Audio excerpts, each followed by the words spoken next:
Quaid Azam Part 177. It became clear then that no further constitutional progress was possible without a settlement. The fear was that, irrespective of what was finally decided upon, the Raj would become weaker. Therefore, the questions confronting the Viceroy were stark. The questions confronting the Viceroy were stark, and was Muslim provincialism to be encouraged? What then of the centre? Strengthening the centre further having been rejected, the only alternative was to strengthen the provinces. This amounted to granting a victory to Punjab and for Muslim provinces.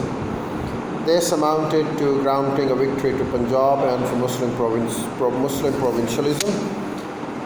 Thus no gain for Jinnah and his politics, and of no benefit to Congress either.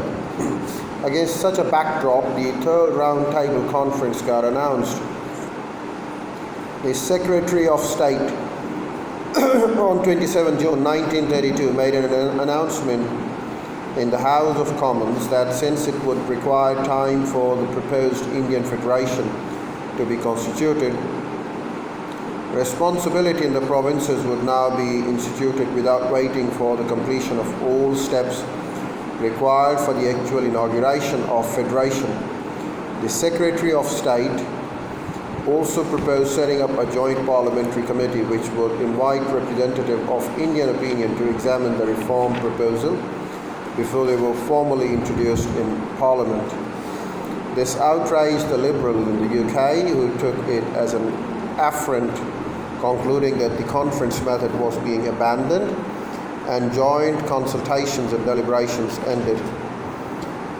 The Labour opposition took the same view. The Indian press, notably the element that had declared for a boycott of the conference, had the strongest moral and spiritual affinity with the disobedience movement and was loud in condemning the announcement. Resignation from the Liberal members of the Consultative and other committees soon followed. The government could not alienate the section of the Indian opinion which had stood by them. On 5 September, the government therefore announced that the select representation of British India and the States would again be invited to a conference in London, and that this would be around the middle of November 1932. The threatening clouds that had ominously gathered on the Indian sky equally quickly dispersed. The Third Round Table Conference 1932, the backdrop. The Third Round Table Conference was a business-like body, smaller in composition, free of rhetorical discourse, learned enunciation about the political principles which had so hindered the preceding conference's deliberations. The picture, though, was still not encouraging. The interests involved were so varied that the differences so much more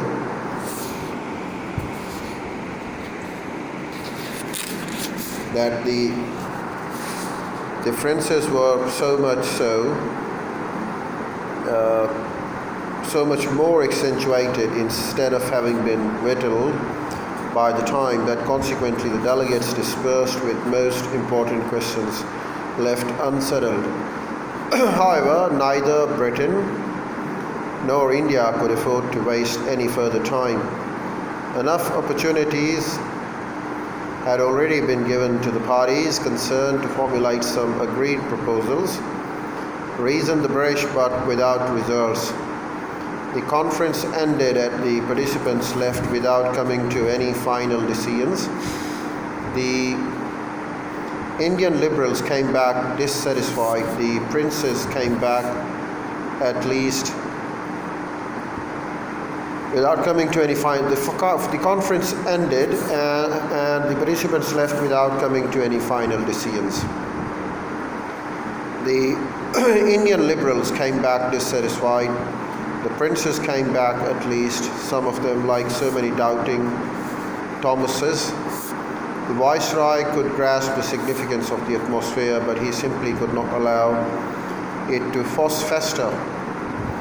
Therefore, the first step he took was to call all the delegates for lengthy interviews to see how the Indian liberals and the others' views could be accommodated in the proposed constitution. Jinnah had attended only the first of the two sessions of this conferences, and the third would not even have taken place. The third would have not even taken place but for the strong stand taken by the Hindu liberal leaders of India, especially Sapru, Jayakar, Samuel Hoare. It was especially by Sapru and Jayakar. Samuel Hoare, then Secretary of State for India, yielded to the pressure of these Indian liberals. However, the selection of the Indian delegates to this session had been made carefully so that only conservative and provincial elements could be present. Jinnah stood no chance for the selection at this session for the Joint Parliamentary Committee. Come on, Jaswant. He had shown his unwillingness to attend the session there. He was not even invited to give evidence before the Parliamentary Committee. While many Indians and Britons were, however, there is no reason to doubt that Jinnah would have agreed to serve on the third session of the conference and also to be a delegate to the Parliamentary Committee, to be a witness before this committee if such an offer had been made to him by the government. Again, a fallacy, what should I say?